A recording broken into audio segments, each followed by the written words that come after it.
evening, ladies and gentlemen, Mr. and Mrs. America, and all the ships at sea. Welcome to the Kennedy Effect tonight. I am obviously not Jeff Kennedy. Jeff Kennedy is spending some much-needed vacation time with his family, and we wish him well. I will be sitting in for him tonight as we go over the hottest news of the day. And let us all begin. Okay, so according to the Wall Street Journal, the suspect in the latest attempt on Donald Trump's life sat outside of the Trump golf course for over 12 hours. The news is just now breaking this. This is from the Wall Street Journal by Sadie Gerbman and Deborah Acosta, updated September 16th, 2024 at 5:17 Eastern Time. West Palm Beach, Florida. The suspected gunman in Sunday's apparent assassination attempt on Donald Trump was hiding near the former president's former Florida golf course for roughly 12 hours before the Secret Service agents spotted him and opened fire, prosecutors said on Monday. Ryan Wesley Routh's cell phone records show that he was near the perimeter of Trump's golf course from about 2 a.m. until 1:31 p.m., a criminal complaint filed against Routh said. At the time, the agent noticed the barrel of a rifle poking out of the tree line and fired at least 4 shots. The details revealed the court documents charging Routh with federal gun crimes suggest some level of advanced planning on by the suspect, who had a long history of criminal convictions, including possessions of a weapon, quote, of mass death and destruction, unquote, that would have barred him from owning a gun. Routh, 58 years old, appeared Monday in federal court in West Palm Beach, Florida. In addition to charges of possessing a firearm despite being a felon, he was also charged with having a firearm with wipe-out serial numbers, a wrinkle that has made it difficult for law enforcement to determine how he acquired the gun. Investigators were trying to restore the serial numbers so they could trace it, an official familiar with the probe. The Federal Bureau of Investigation is investigating this incident as an assassination attempt, the second threat on Trump's life in as many months. Investigators have turned up no evidence that Routh had accomplices, said a senior FBI official who noted the probe was in its early stages. Now, this part of the story I want you to pay very close attention to. The close call comes as the American public is what happens when you January 6. This is exactly what happens when you January 6. It is a very simple understanding. I know it's probably going to piss off a bunch of people. I'm sorry, I don't care. Truth is truth. This is what happens when you January 6. When you embolden a group of people to show up at the Capitol to try to take the Capitol down for the very first time since the War of 1812. 1814 was the last time the American Capitol was attacked by a group. That group being, at this point, back then, it was the British. This time, it was American citizens. This is what happens when you January 6th. Now, I understand a lot of people are going to find that to be, I don't even know what to call it. I don't even know what you call it right now. I don't. But you cannot doubt what I am saying. This is what happens when you January 6th. This is exactly what happens. You end up in a situation where the former president of the United States, in under 2 months, has been shot at, and the second time, there was an attempt. This is what happens when you January 6th. You cannot rile up your base to the very point that people are taking shots at you. You cannot rile those people up and think it will not come back. Campaign season going on. Okay.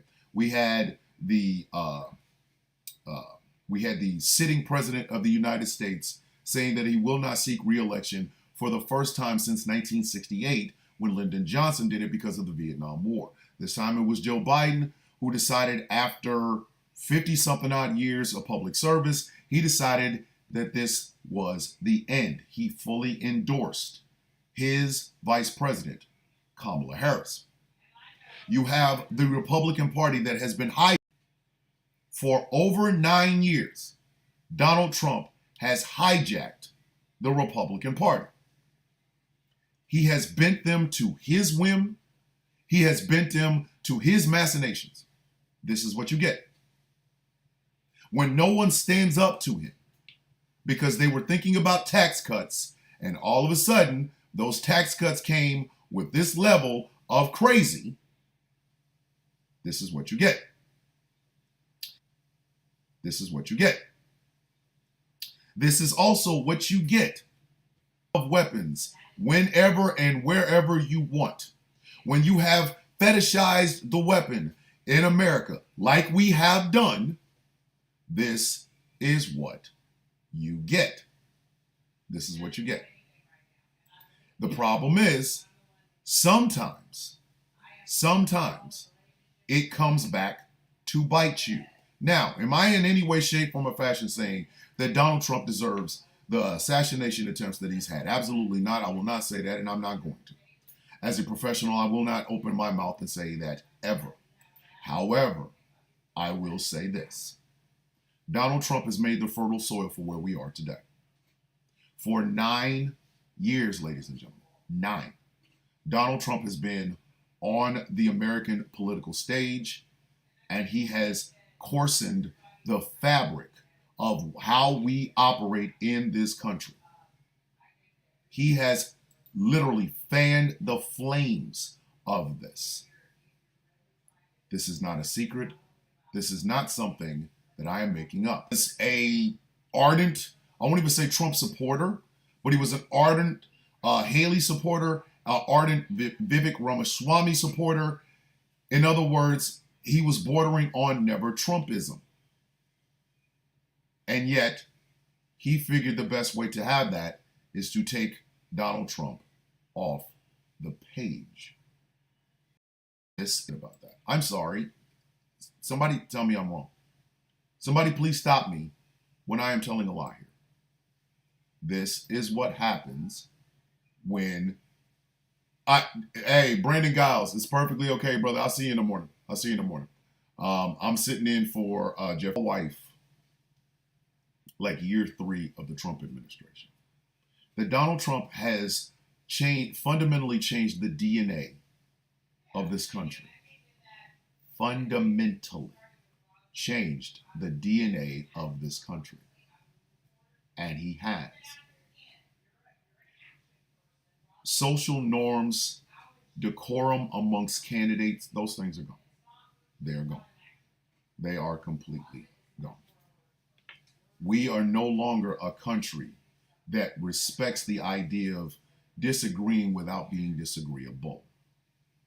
What Martin Luther King said after the assassination of Malcolm X. His assassination would come in 1968. So would RFK's. RFK's brother's assassination would come in 1963. America has now gone back to that. It is not such a matter of chickens coming home to roost. It's that we became very comfortable and complacent that American democracy would always be there and always be there for us. Unfortunately, that is not true. And January 6th was a perfect example of this. That's how January 6th end up happening. There should have been more punishment for these people. There should have been more. We are used to an over-militarized police force showing up anytime a leftist organization, a leftist march, a leftist protest happens. We are used to this. This has been going on for far too long. America does not like leftists for whatever reason. Law enforcement doesn't like them. The FBI doesn't like them. The CIA doesn't like them. They do not like leftists because in America's eye, They're too stupid to know the difference between socialism, communism. They're too stupid. I'm sorry. Americans have been raised on this idea that communism is bad, and even if you have socialism, we're going to end up in communism, even though we have something called social security. Even though if your house is on fire right now, the fire department will show up and put it out without you having to pay any money for it. Like, I really want you to understand this. There are people who are collecting Social Security, Medicaid, and Medicare from the federal government that will tell you in a heartbeat they don't like socialism. Do y'all remember that sign that the old white guy was holding up during the Obamacare debates and hearings? Part of the Tea Party on its way towards racist Tea Party. He said, "Keep your government hands off my Medicaid." Do you remember that? Unfortunately, these are the level of people that we are dealing with. And with our love of, fascination with, and just are now. Like, seriously, this is where we are right now. And unfortunately, none of this is going to change. It's not like any of this is going to change. Like, seriously, this is where... None of it is. It's not going to change. We're not going to... Nobody is all of a sudden going to make good on this. We're not going to fix this. We're not. This is the fruits of January 6th. America swears up and down it believes in is slowly being eaten away by people who swear they love America. They're more patriotic than anybody else. They love America. America is the greatest thing ever. They love America so much that they're willing to kill their fellow Americans to achieve that love. Ladies and gentlemen, without the human beings of this, without the human beings of this country, there is no country. It's as simple as that. Without the human beings, there's no country. What do you have if there are no people here? What is America without the people? What is America? I just want you to think about that for just a second. What is America without people? Really great real estate. That's about it. It's the best real estate in the world. I want you to think about that. And this is what you get when you January 6th. This is what you get. Donald Trump sowed the seeds of this. Donald Trump sowed the seeds of this.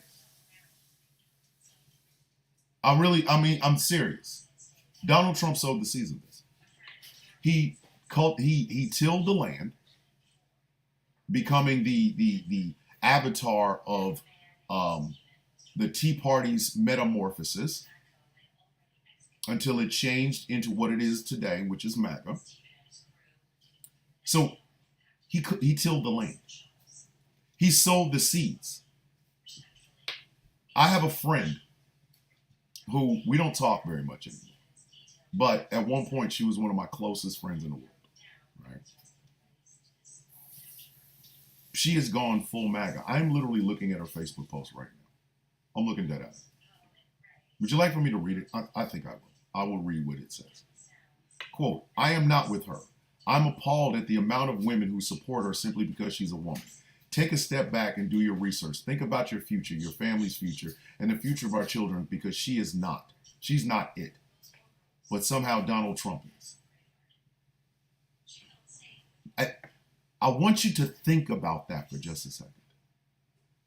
A man who has hijacked an entire political party for 9 years, who has not come up with any good idea, and he showed this on the debate stage last Tuesday. No good ideas whatsoever. They asked him, "Do you have a healthcare plan after 9 years?" He has concepts, meaning he never had a plan. He had words, and that was it. But this is my friend. I've known her longer than Donald Trump has been on the world stage as a president. I go back before. Do you know what I mean? Like, I go beyond. Like, I go back with this woman back to 2000. She's been my friend that long.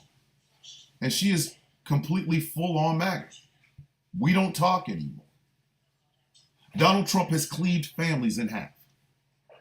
Donald Trump has cleaved friendships in half.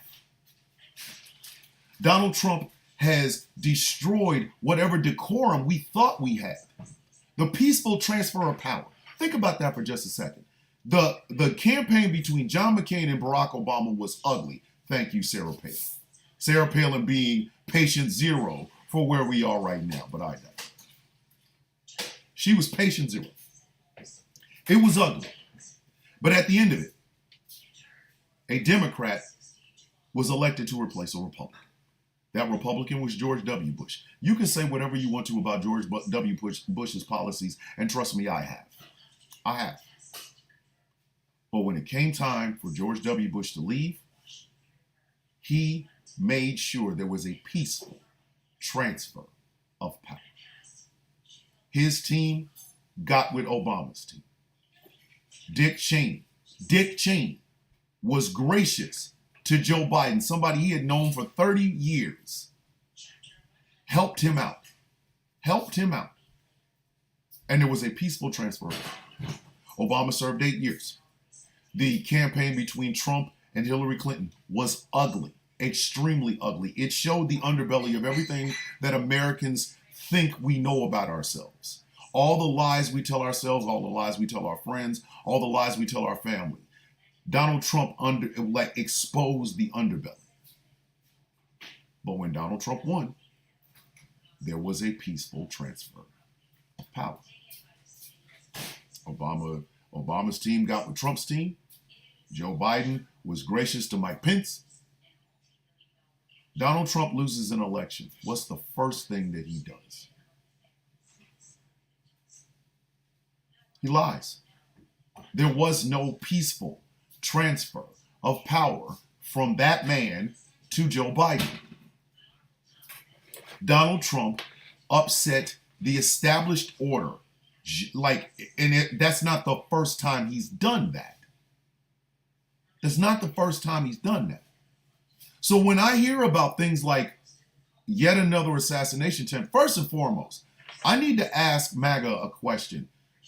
Has it ever occurred to any of you that Donald Trump is suffering from PTSD from being shot at?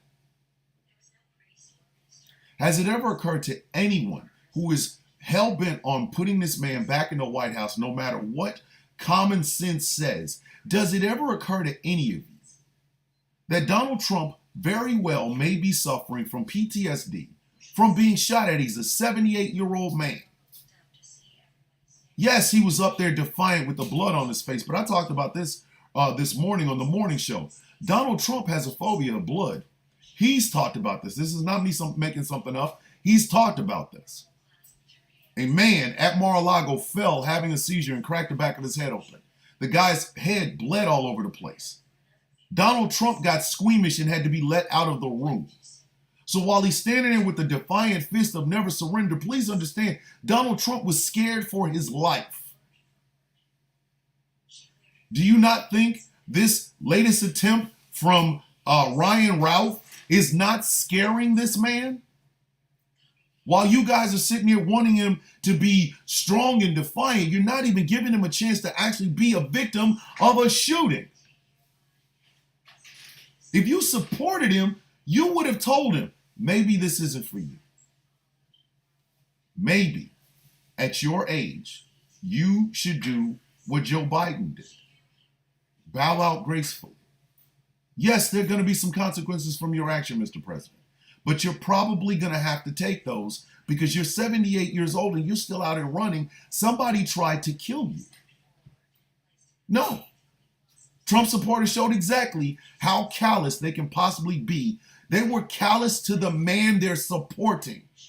That is how you sow the seeds of January 6th. That's how you sow them. When decorum goes out the window, this is what you get. This is what you get, ladies and gentlemen. And what we have failed to say as a society is just that. Our media, please understand, the reason Ghost Claw Productions Radio exists in the first place is because we got tired of how the mainstream media, the legacy media, the corporate media, whatever you want to call it, how they have operated when it comes to politics that actually affect other people's lives. We created this radio station because of it. We did.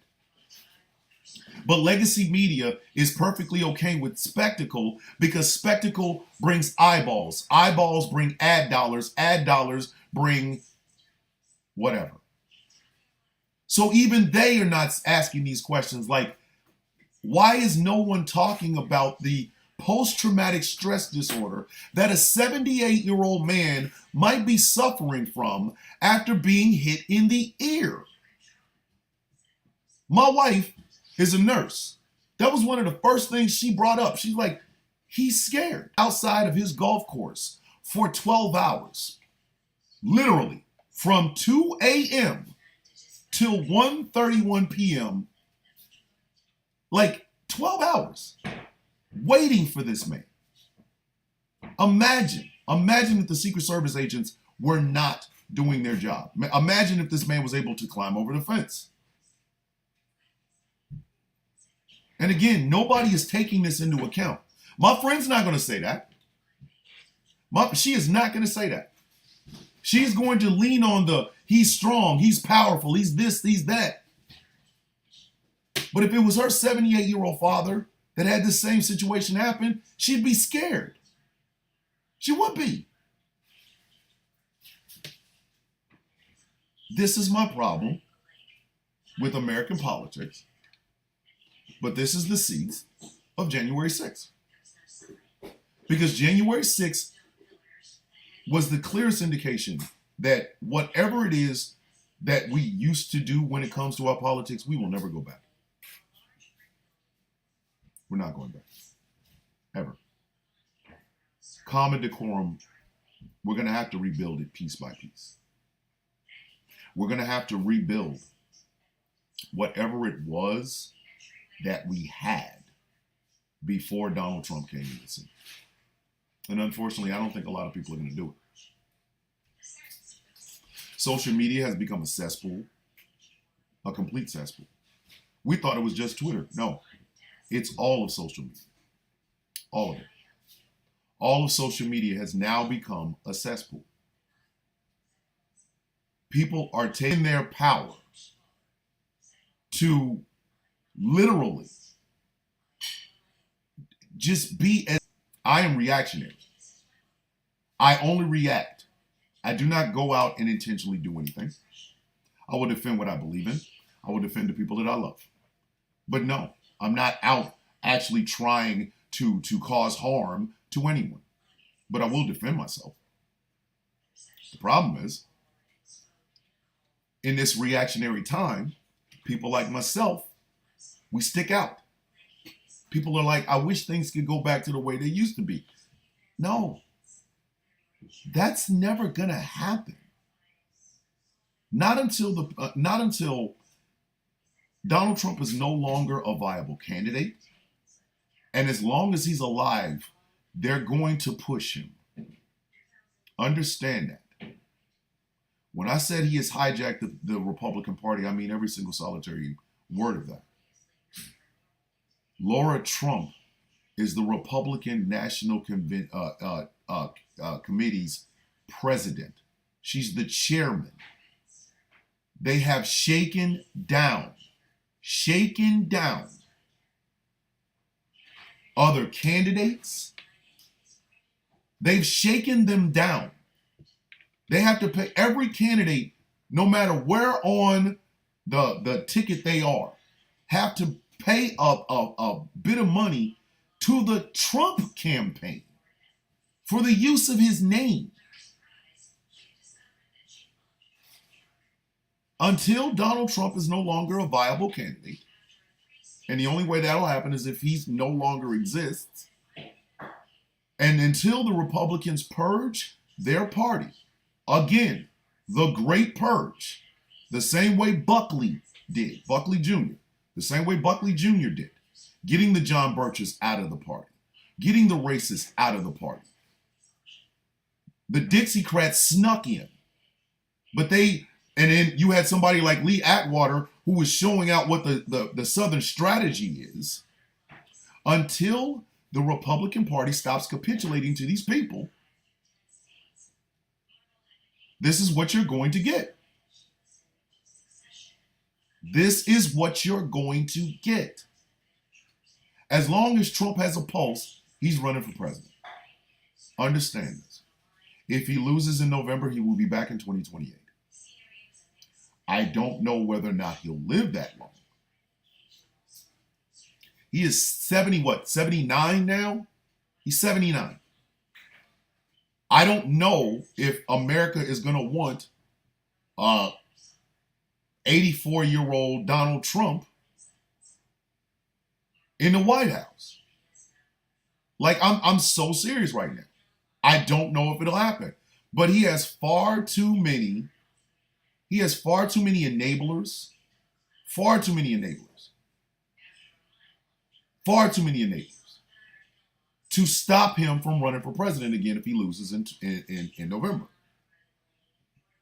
The people at the Heritage Foundation are creating these things because they know for a fact Donald Trump's not going to push back on them. He's not. He'll sign anything as long as they like him. He has now been reduced to almost a childlike human being that is just trying to make friends and want people to like him. This is why Donald Trump has to keep lying about things. The blacks love me. The Latinos love me. The women love me. The gays love me. I know more than the military. He has to keep saying stuff like that to make himself look popular to people, because deep down, Donald Trump knows he's not. He knows there are people who have been doing American politics for 30 and 40 and 50 years who see him as the existential threat to democracy in this country and around the world that he absolutely is. So his answer to this is to double down. He's going to force people to like him. And that's where people like the Heritage Foundation come in. They know for a fact all they have to do is sweet talk Donald Trump, and Donald Trump will pass anything they want to pass. Think about that. Just think about that for a second. You have enablers around it, like Laura Loomer. Laura Loomer is an enabler, ladies and gentlemen. And there's a possibility, a rumor has been thrown out that she might be having an affair. I don't know, nor do I care. What that man does in his bedroom is his business. And if you sit up and lie and try to pretend like he's this strong, powerful man, you're out of your mind. I dare anybody to come that close to death and tell me you're still fine. You're not going to be. There are men and women from men and women veterans and service members right now who have had bullets whiz by them, have grazed an arm or grazed a finger or grazed the side of their head and things of that nature. They're never the same. And Donald Trump is being pushed into being president again. He's not being offered any therapy, any counseling. Like, he's being taken advantage of, which is perfectly fine, because at this stage of the game, he doesn't care, because he's using them too. Does everybody remember what it was like in the last couple of years of the Reagan presidency? When the rumors about Reagan's Alzheimer's started to get out. And it wasn't until years later when we found out that he had Alzheimer's that we all started to go, okay, now that makes sense. We're looking at that now. Trump is deteriorating in front of us. And a man named Ryan Wesley Routh who should not have had the weapons that he had, parked outside of his golf course for 12 hours. Nobody knows what he was going to do. Nobody knows what he was going to do. But all the facts are leading towards him trying to assassinate Donald Trump for the second time, or try the second time. And you guys are not doing anything for this man. In the least bit. Nothing. You're not trying to get him any help.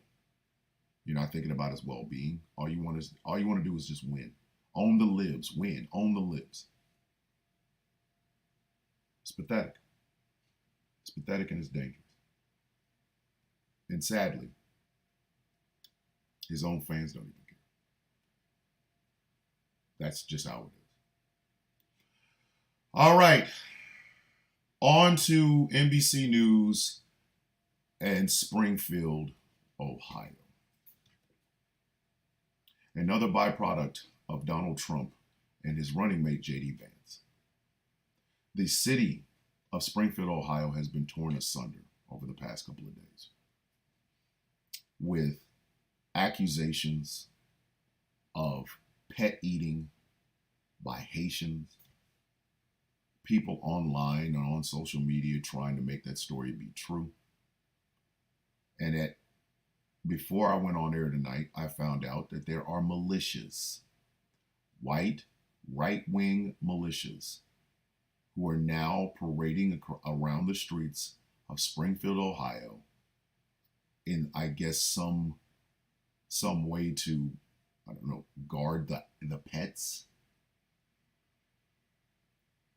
From NBC News, 5 days in Ohio, false immigration rumors threaten to unravel an American town on the upswing. Residents say the town's economic upswing has come with growing pains, and its comeback story has been overshadowed by lies about its Haitian population. Now, before I begin this story,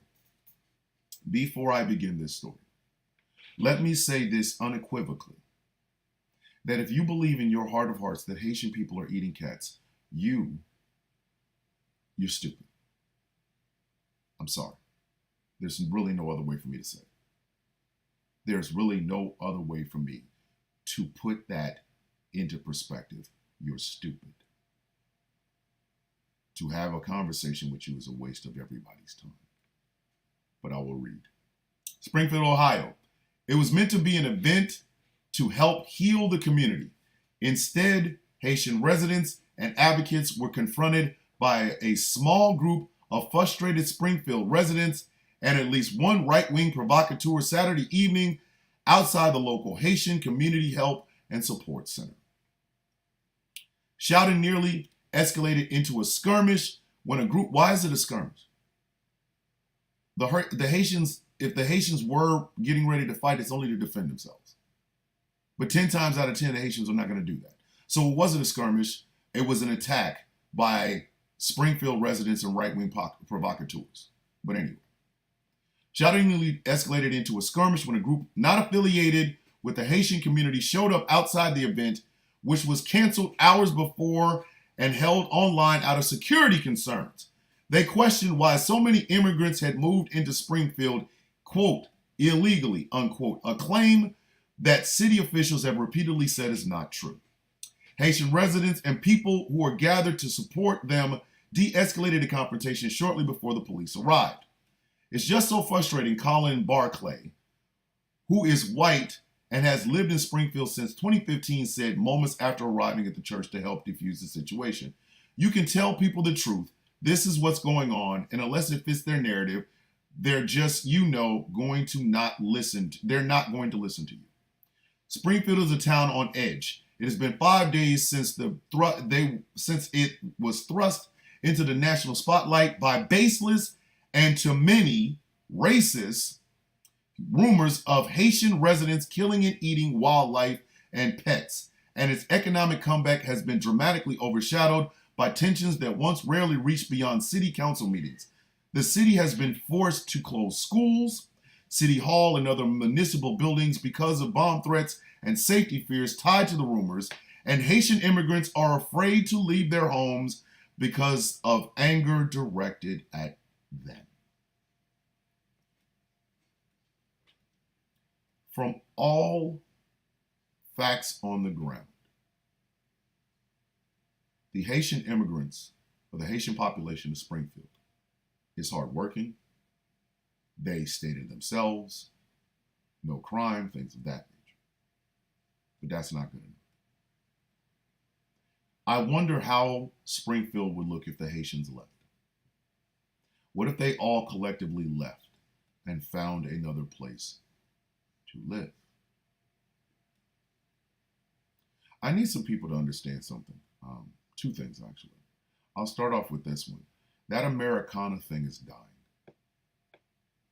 There are towns in this country that, because the population is aging, the jobs are not there, they will die out. New lifeblood is needed to keep these towns functioning. And if it's an immigrant population that does this, then you should be happy about that. But not for these people. No. So a town like Springfield, which kind of depends on its Haitian population, is now showing exactly why their Haitian population can't depend on them. On Sunday, nearby Wittenberg University canceled an on-campus activities for the following day after receiving a threat of a potential shooting targeting the Haitian community.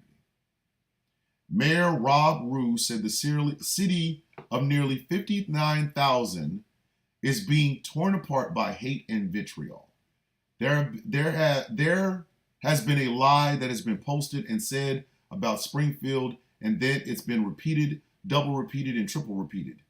And we'd like that to stop. Too late, Mayor. Too late. It's too late. For some reason, and I say this again, which brings me to the second thing. Had America dealt with Cliven Bundy and his family definitively, a lot of this wouldn't be happening. Cliven Bundy stood up to the federal government, the Bureau of Land Management. They found a victory. And these people have been doing this ever since. Now it just so happens that they're now attacking their own fellow Americans because illegals. I mean, still, J.D. Vance, the Republican vice presidential nominee and senator who was born about 50 miles outside of Springfield, doubled down on these false claims on NBC's Meet the Press on Sunday, while also appearing to acknowledge on CNN that he used the rumor to bring attention to immigration. If I have to create stories so that the American media actually pays attention to the suffering of the American people, then that is what I'm going to do. On TikTok, I have a very good friend. He's a member of the Villains Guild. His name is Tiger Bomb. Tiger Bomb did a breakdown on where this lie started.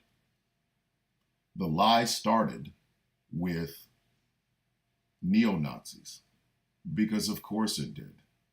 Why am I not surprised? It started with neo-Nazis saying that Haitian people eat animals.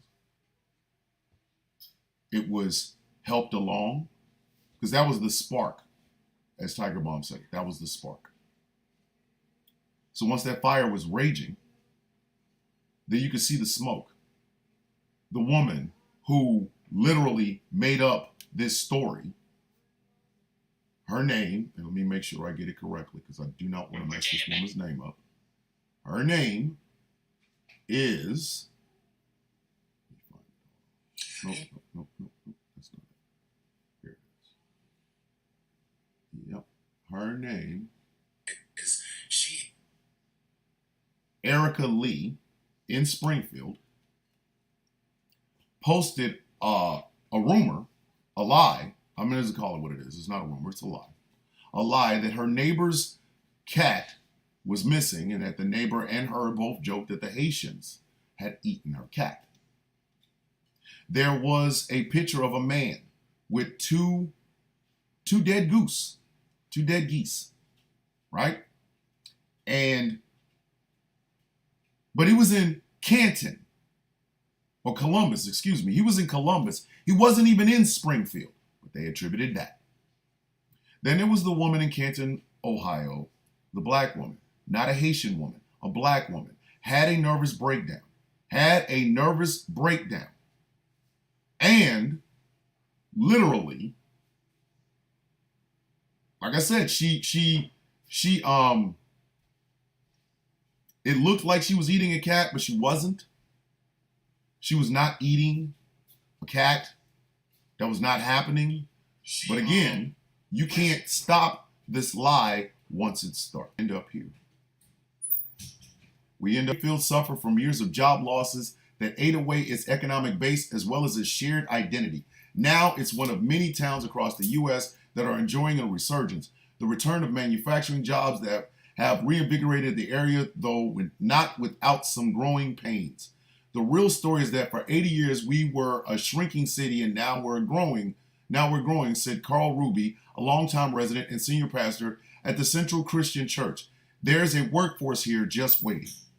The story, however, is not the one that has made national headlines or turned it into an election season flashpoint. Springfield's story took a sudden turn on Tuesday when Republican presidential nominee Donald Trump called the city out by name on TV in front of tens of millions of Americans and repeated the lies about the Haitian community. And again, before I got on air tonight,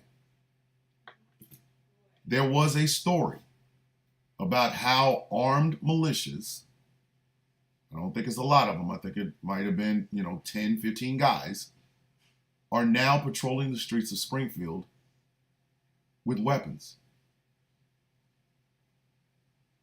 The same thing is going on in Aurora, Colorado. The exact same thing. Right now, there is a slumlord kicking people out of an apartment complex. And these people are fighting to either get back in their apartments or have the apartment manager actually help them get to different places. But because these people are immigrants that speak Spanish and they're from Venezuela, and for some reason there was a bunch of Venezuelans with guns, they're Venezuelan gangs. So guess what that brought out? More militias, more people on bikes with beards and trucker hats and 1%er badges on motorcycles heading to Aurora to take down the Venezuelan gangs that have taken over an apartment complex. America loved the immigrant story as long as the immigrants were white. America loves the immigrant story as long as the immigrants are white. They do. The Haitian community is running for its life in Springfield. They are scared. The Venezuelan community in Aurora, Colorado are afraid. And for what? For what? Goes back to what I was talking about in the first half of the show. Decorum has gone out of the window. It's gone out of the window. We're not being the best version. No, we're not.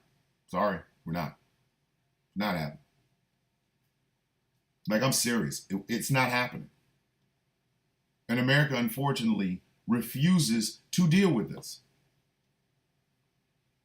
We have demonized immigrants in this country. We have no problem talking about our immigrant roots, but heaven forbid you come over, quote unquote, illegally. Some of these people wouldn't know an illegal or a legal person or a legal or illegal immigrant in this country if you showed them one. But now they're the arbiters. They are the arbiters of who and who is not legal in this country. And again, I go back to my friend. Go back to my friend. In 1776, we the people cleaned house. The house is filthy again. It's time for spring cleaning. I mean,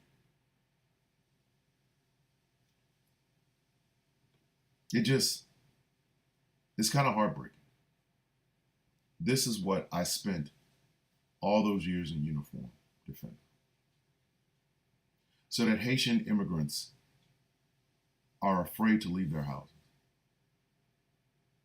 because of a lie that was told by a presidential candidate.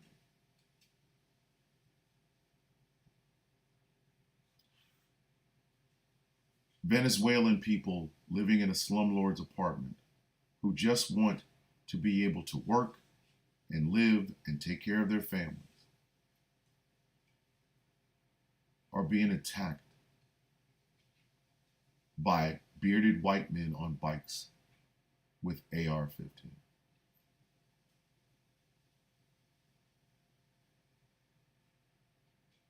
This is what I spent all those years in uniform defending. This is what I spent all those years in uniform defending. The Haitian community literally does not deserve this. A lie that was told, a lie, and their entire lives are torn asunder. This is exactly what makes America great. Harassing Haitian people for a lie? I mean, I genuinely need to know this. Is this what we have reduced ourselves to? Is this what we have reduced ourselves to? Is this what America has become? I mean, I want you to think about that. Somebody on a world stage with tens of millions of people viewing them lied. And now an entire community is running for its life. It is at home. It is afraid to come out. Near the local Haitian population is living in fear. I just tell the fellow Haitians just to be careful when they go out. Just make sure they go into places that are safe, says James Fulagine, a Haitian immigrant who moved to Springfield 4 years ago.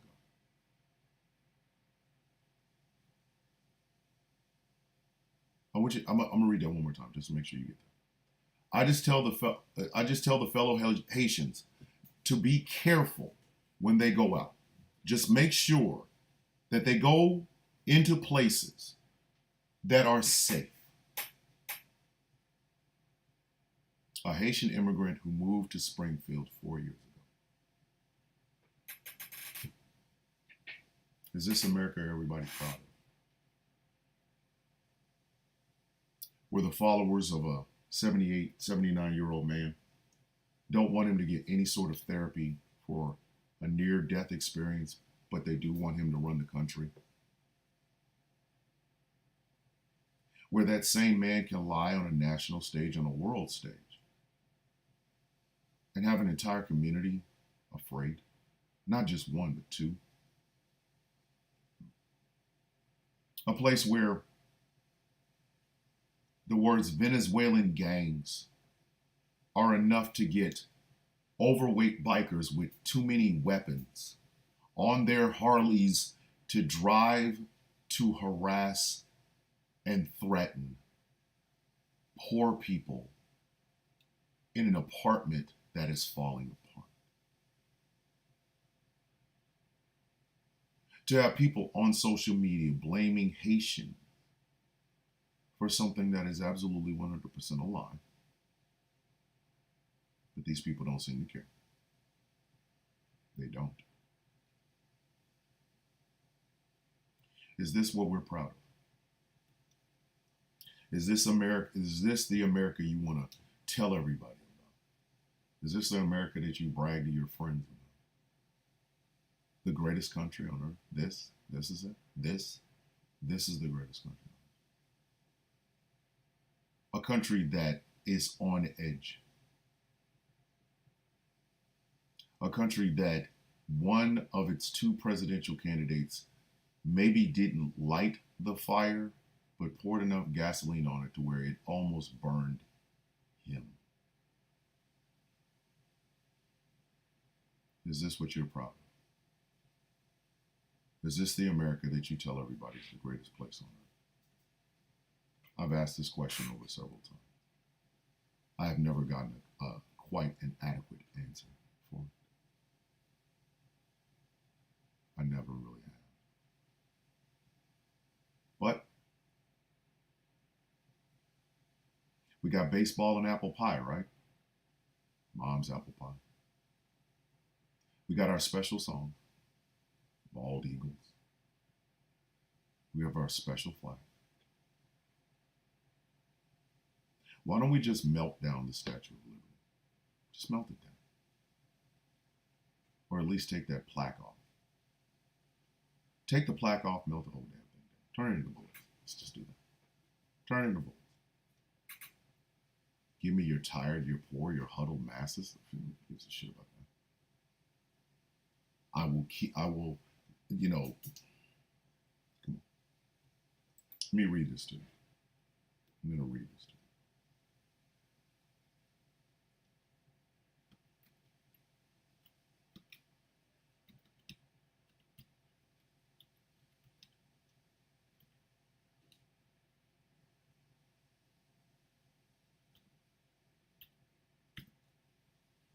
And I want everybody to remember it while I read this. It is called The New Colossus. Right? The sonnet by Emma, the sonnet by Emma Lazarus, 1849 to 1887. She wrote the poem in 1883 to raise money for construction of a pedestal for the Statue of Liberty. In 1903, the poem was cast on the bronze plaque and mounted inside the pedestal's lower level.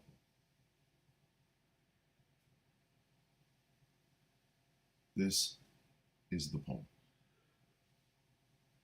Not like the brazen giant of Greek fame, with conquering limbs astride from land to land. Here at our sea-washed sunset gates shall stand a mighty woman with a torch whose flame is the imprisoned lightning, and her name, Mother of Exiles. From her beacon hand glows worldwide welcome. Her mild eyes command the air-bridged harbor that twin cities frame. Keep ancient lands, your storied pomp, cries she with silent lips.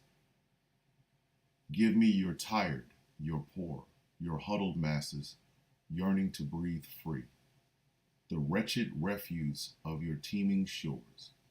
Send these, the homeless, tempest toast to me. I lift my lamp beside the golden door. Maybe we should just take that down. You know? Maybe we should just get rid of it. It really doesn't mean much anyway, does it? Maybe we should just tear it down. Put a statue of Trump in there. Okay. Just put a statue of Donald Trump in its place. Because I'm pretty sure when Emma Lazarus wrote that, and I know she didn't, because she did not have the power of future sight. I'm pretty sure Emma Lazarus did not see the America that we have today. I'm pretty sure Emma Lazarus had no idea that that poem that she wrote, that beautiful poem, The New Colossus, would be meaningless now.